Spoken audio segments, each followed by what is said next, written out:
Insects are eaten in several parts of the world, mostly in Asia, Africa, and South America.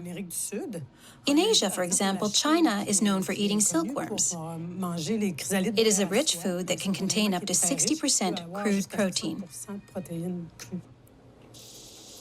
There are approximately 1,700 species of edible insects in the world.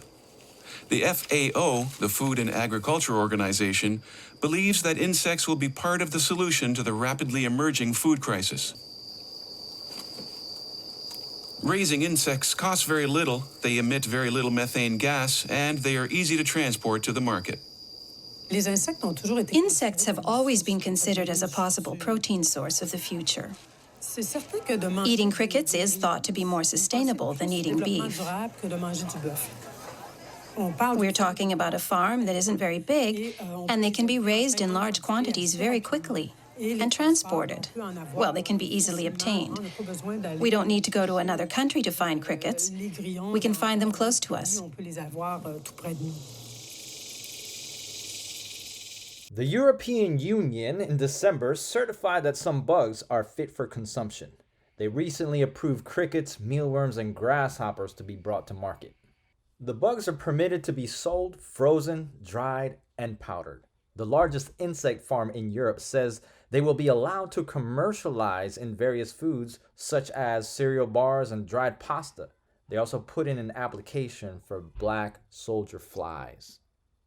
Another Dutch firm, Fair Insects, intends to market the crickets as an ingredient in breakfast cereals, pastas, baked goods, soups, and meat products.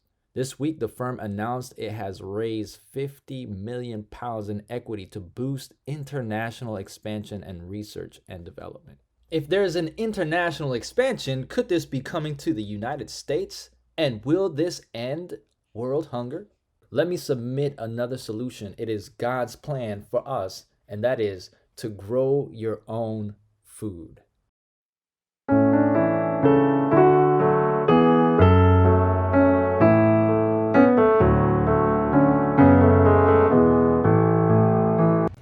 Sister Betty, we're at our house trying to help her with her garden, trying to identify what direction the sun rises.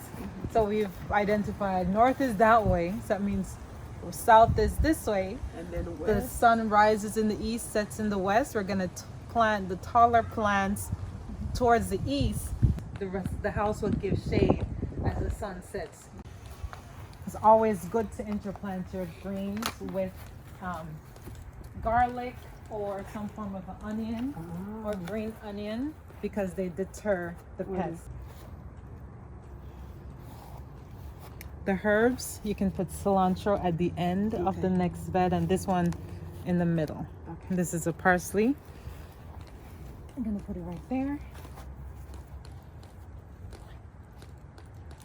Collards and kale.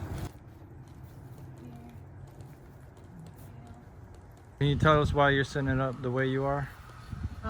Well, the taller plants, the bigger greens like our kale, collards, and our beans are going to go on this side of the bed, and then the small, more tender greens will go to the front. The taller plants, of course, are going to need a lot more sunlight, and so we put them on the opposite side of the house because, of course, the house is going to shade out the plants. Putting them here will allow them to get the sunlight they need. What is this one, Sister Cherise? That's a strawberry. Oh, okay. Strawberries we're going to put together. This callaloo I wouldn't put in a bed, but I'm going to put it right here. Because once the seeds drop, they're going to go everywhere. Yes. So if you have raised beds for veggies, you don't want to put too much heavy roots crop. Like your sweet potatoes, your regular Irish could go in here, but not sweet potato. Because it's going to take out the entire bed. I wouldn't put cassava in the bed. You can put cassava by itself. Yeah, we used to have cassava. So many. He forgot he planted So it, many and then big it was like cassava. so huge we couldn't even eat it. So can you imagine digging up your raised bed to yes, harvest yeah. that? You would ruin everything. Able Save to the eat. stock and plant it again. Yes. Just keep it in some water. In the middle, we're gonna put carrots and the callaloo seeds and bok choy seeds in the middle right here. I'll leave a little bit of space in between, so as these are coming up, I'll give you some seeds on Sabbath so you can keep planting, so you can always have harvest. The flowers, we're gonna put those last. We're gonna fill them in on the end, and that's an elderberry. That doesn't need to go in there. Oh, it It'll doesn't. get bigger than this.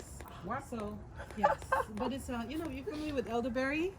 You can use it to make syrup. I have it in some of my supplements, but not. So Not they the big plant. tree? It's gonna be a big plant. Okay. Yes, not a tree, but, But it's it plant like a. a Just big like the- plant. Okay. Yes, and then when it gets big, you can harvest the berries and make syrup Okay. for cough. So we're gonna get planting. Gonna break ground with some strawberries, and these they're already starting to bear. The thing with strawberry, I'm gonna give them space because there's supposed to be another one.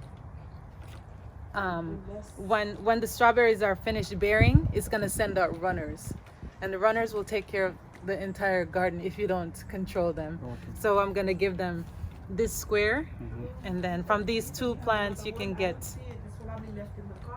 It's probably around the front. From these two plants you can get an entire bed of strawberry in a year. So. And another thing, it's raining right now, but before you transplant your veggies, you always want to make sure that it's watered, so it's not too dry. You don't damage the roots. And in the evening, I mean, you know, it's clouded right now, but you wouldn't want to do this in the morning if it's gonna get hot, because that will put a lot of stress on the plants. So you're gonna go down. When you plant strawberries, the crown always have to stay exposed so it doesn't rot. Okay. I'm gonna plant one there and one right here, and it's gonna give them space to branch out. If you have leaves or mulch or wood chips, you wouldn't want the berries to hang on the floor. So I'm gonna put a little bit of the pea trash under it so that the berries rest on them so they don't rot.